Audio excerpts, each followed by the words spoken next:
Good. Well, hello. My name is Brian Martin, and I would like to welcome you to another episode of What Was Jesus Thinking? And today it's going to be a really provocative program, I promise you. It's going to rock your socks off. Let's see. I posted the scripture lesson for today already, and that is from Matthew chapter 18 and verses 21 all the way to the end of the chapter there. So we're going to have a good time with this one. Are you ready? All right. I'm going to read it to you. Then Peter came to him and said, well, let's stop there because there's a timestamp, and the timestamp is then. And this then is a follow-up from what Jesus told his disciples about how to resolve problems in the church and how to deal with them. And then on the heels of that comes Peter, who says to him, Lord, if another member of the church sins against me, how often should I forgive? So we're talking about forgiveness today. As many as 7 times. So is there a limit to the amount of times that we should be forgiving people? And Jesus answered him, not 7 times, but I tell you, 77 times. Which is interesting to me because I think that Jesus sees the fundamental problem about forgiveness. And we'll get into that in just a minute. And then Jesus launches into a parable to explain his thinking process. For this reason, the kingdom of heaven may be compared to a king who wishes to settle accounts with his slaves. Another uncomfortable reference to slaves. And when he began the reckoning, one who owed him 10,000 talents, that was a lot, was brought to him, and as he could not pay, his lord ordered him to be sold together with his wife and children and all his possessions, and payment to be made. So the slave fell on his knees before him, saying, have patience with me, and I will repay you everything. And out of the pity for him, the lord of that slave released him and forgave the debt out of pity. Please note that. But the same slave went out. As he went out, he came upon one of his fellow slaves who owed him 100 denarii, not as much as the talents, and seized him by the throat. He said, pay him what you owe. Then his fellow slave fell down and pleaded with him, have patience with me and I will pay you. But he refused, and he went and he threw him into prison until he would pay the debt. And when his fellow slaves saw what had happened, they were greatly distressed. And they went and reported to their Lord all that had taken place. And then his Lord summoned him and said to him, you wicked slave, I forgave you all the debt because you pleaded with me. Should you have not had mercy on your fellow slave as I had mercy on you? I like that part a lot. And in anger, his Lord handed him over to be tortured until he would pay his entire debt. And then Jesus added this really powerful caveat. Listen to this. So my heavenly Father will also do to every one of you if you do not forgive your brother and your sister from your heart. All right, so there's a problem with forgiveness, and I'm going to share with you that I'm fundamentally opposed to the idea of forgiveness as it's presented here. And I think there's a better way to deal with the problems that forgiveness seems to address. So, isn't that an interesting thought? So, I think Jesus alludes to this problem when he says that, we have to have mercy. And the other thing is that it's absolutely necessary that you forgive your brothers from your heart. All right, so that's the fundamental issue for Jesus, is that it's got to be from the heart. Now, let's take a look at this idea of forgiveness. First of all, how did forgiveness come into play? Well, forgiveness is an alternative to revenge. In the old days, and you can read about this in the Old Testament, revenge was the way to deal with justice issues that happened between people. You would go and you'd take your blood revenge. In fact, there are cities of refuge that are set aside so that revenge practices can't happen in the Old Testament. And so forgiveness is an alternative to revenge. And we see in this passage here that that's exactly what happened. There was a loss that was suffered. It was a financial loss in this case. And so the way to get the revenge was to put somebody into prison until they could pay you back. How can they pay you back when you're in prison, right? Can't do that. So instead of doing that, instead of having revenge, the idea of forgiveness came in. And so forgiveness was a way to resolve the problem of the loss. So the victim had to come to grips with a loss somehow or another and say, okay, this is gone and I'm going to move forward. So and the perpetrator would come and would plead and would say, please forgive me. So let's take a look at this idea of forgiveness from the perspective of the victim, and let's take a look at it from the perspective of the perpetrator also. So what happens is that the victim identifies himself as the victim. I am a victim. I have lost something that's significant and meaningful to me. Now, it could be money, it could be a family member who was murdered, it could be all kinds of different things. But the person becomes the victim. And then the next thing that we want to notice here is that there's a perpetrator. And the perpetrator comes along, and why does the perpetrator ask for forgiveness anyway? He asks for forgiveness because it makes him feel better. It makes him feel like he could rejoin the ranks of society where he can participate again and he won't be labeled as a perpetrator. And so what it does is it just makes him feel better generally. And it makes it so that he can move around in public safely and not worry about revenge, number one, and he can continue on with his life, number two, and hypothetically a safe way. All right, so I'm thinking that is a weak way to solve the problem. And I think that there's a much better way to solve the problem than to offer forgiveness. So I could say, as the victim, I could say to somebody who has murdered my son or my daughter or a family member, I, after this time of thinking and about this situation, have decided there's nothing better that I can do than to free you from my angst. All right, there's a problem with that, right?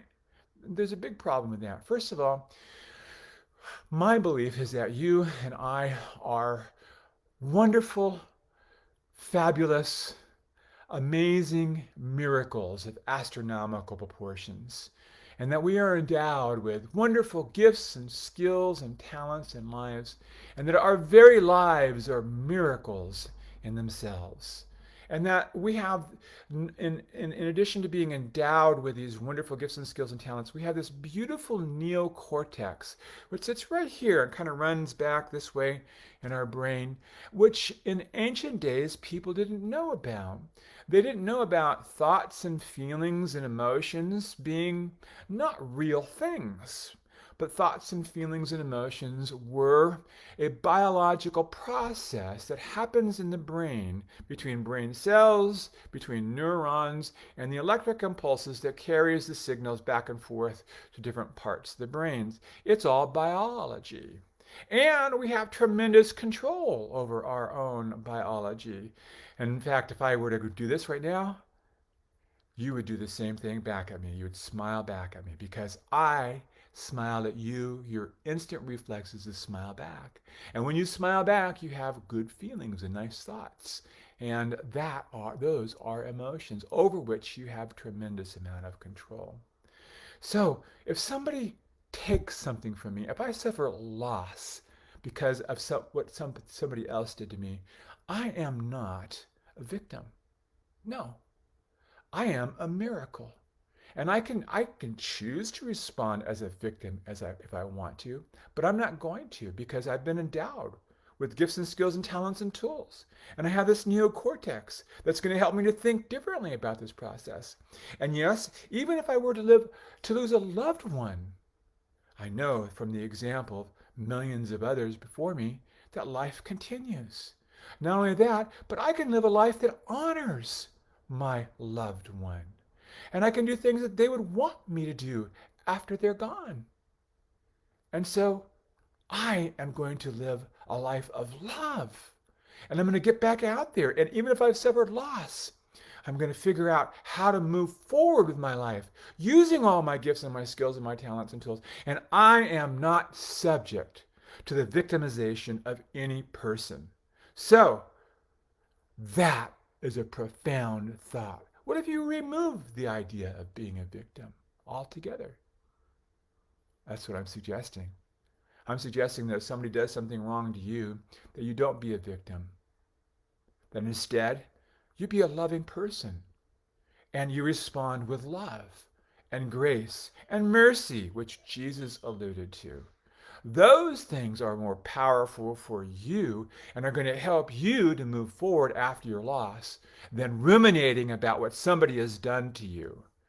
Those negative ruminations rob you of your time and your energy and your ability to love. Because if you're ruminating about how somebody has victimized you, you cannot be loving. There's just no room for it. Now, concerning the perpetrator. The perpetrator, when the perpetrator comes along and he says, oh my God, I've got to get forgiveness. I need forgiveness. Well, guess what? A perpetrator's need for forgiveness is his own feelings, his own thoughts, and his own emotions. He doesn't have to go around the rest of his life thinking that I'm a perpetrator. He can label himself, and maybe society can even label that also. But he's more than that. He's an amazing, freaking miracle of astronomical proportions. Even perpetrators. And they have a neocortex. And given the right thinking process, they can take their lives and they can move forward, even after victimizing and perpetrating a crime or a loss on another person. And they can live a better life if they think about it. So there is no perpetrator and there is no victim with love. Love says, no, you're not a victim. Love says, I am a loving person. And you might say, well, how can a perpetrator be a loving person? I don't know why that person became a perpetrator. I don't understand that. I just don't.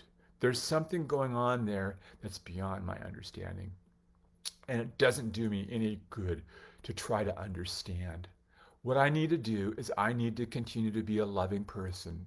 I need to use my gifts, my skills, my talents, and my tools for my benefit and for the benefit of others. And when I do so, my life is better and everybody else's life is better. The victim should say, the perpetrator should say the same thing. He should say, well, I don't understand why I did that, but I'm going to try to live a life of love. Now that we understand that there's something greater than forgiveness, what would you rather do? Would you rather ask for forgiveness? Now, if I am the victim, or if I am the loving person, and a person comes to me and says, hey, I victimized you, I'm sorry, and I need your forgiveness so that I can move forward with my life, I am not going to give it to them. I'm not. Instead, I'm going to say, you know what? I am a loving person, and as a loving person, I know that there's something greater and better inside of you that maybe you're even aware of. And if I were to grant you this forgiveness that you're thinking, you might rest in it, which would do you no good. Instead, if you really want to show me that there's something different about you, then go and use your gifts and your skills and your talents and your tools and the brain that was given to you for something good. Help somebody, become a better person, and live the best life that you can possibly live. That would satisfy me more than granting you forgiveness. Now, you're going to say, wow, man, that's a radical thought. Is it really a radical thought? Wouldn't you rather see somebody who has done something against you become a better person and actually live a life where they're actually helping people? Well, your natural revenge response would say, no, I want them to suffer loss because, that's the way that I think. Well, guess what? You've got control over your thinking, and you do not have to think vengeful thoughts. You can control that. And I will acknowledge that revenge is an automatic thought. It comes from a primitive area of our brain where we need to protect ourselves. But think about it for just a minute with me. Wouldn't it be better to love the person who perpetrated something against you and wish that their life would be better so they would never do that again? Wouldn't it be better if they actually took and did something wonderful and marvelous with their life? Would you want to hold them back from becoming a better person and somehow helping the world with their own gifts and skills and talents because you want revenge? Makes no sense to me. So no, I'm not going to grant you the forgiveness that you're looking for. Instead, I'm going to let you go. I'm not going to hold you in my mind. I'm not going to let you have control of my thoughts. I'm not going to be your victim any longer. I'm a loving and I'm a kind person. And as a loving and a kind person, I hope and I pray that your life will turn around and that something good will come of it and that you will actually be able to make a difference in the world. That's love's response. Now, if you want to hold on to the idea of forgiveness, please, by all means, do so. But I've just demonstrated to you that there's a better way. In the old days, physicians thought that the best way to cure somebody was to do something called bloodletting. And they would go and they would say, okay, this person has this particular problem, and so they should lose a pint or two of blood. And the physician would let the blood out, thinking that they were actually helping the person. This is how George Washington died. Yes, he had an infection, and the physicians thought that they would bleed it out of him. And so they took 3 or 4 or 5 pints of blood out of George Washington, and guess what happened? He died. Now, if you were to ask a physician these days, what is your thought and practice about bloodletting? How much bloodletting do you allow for tonsillitis? And they'll look at you with a strange thought and they will think, are you joking? We don't do that. We do this instead. And I think that's what forgiveness is in the world today. It's the old, antiquated, ancient idea rooted in stopping vengeance and that there is a new and a better way. And the better way is love, as I have described it today. My name is Brian Martin, and that's what I think. You're welcome to leave your own thoughts. And I want you to know that I love you, and I wish the very best for you. I know that even when you suffer loss in your life, that you can bounce back and be even greater and better or something different than before, and that something different can propel you into new ways of being and thinking that you never even thought of or imagined, because you are a freaking amazing miracle of astronomical proportions. And you have gifts and skills and talents and tools which differentiate you from everybody else in your community. And with those gifts and skills and talents and tools, you have the ability to improve your life and the lives of others. This is love, when we help others. And there's no room in that worldview for any kind of negativity or bad thoughts about anybody, because they rob you of your ability to think loving thoughts. I wish you more loving thoughts than you can ever imagine.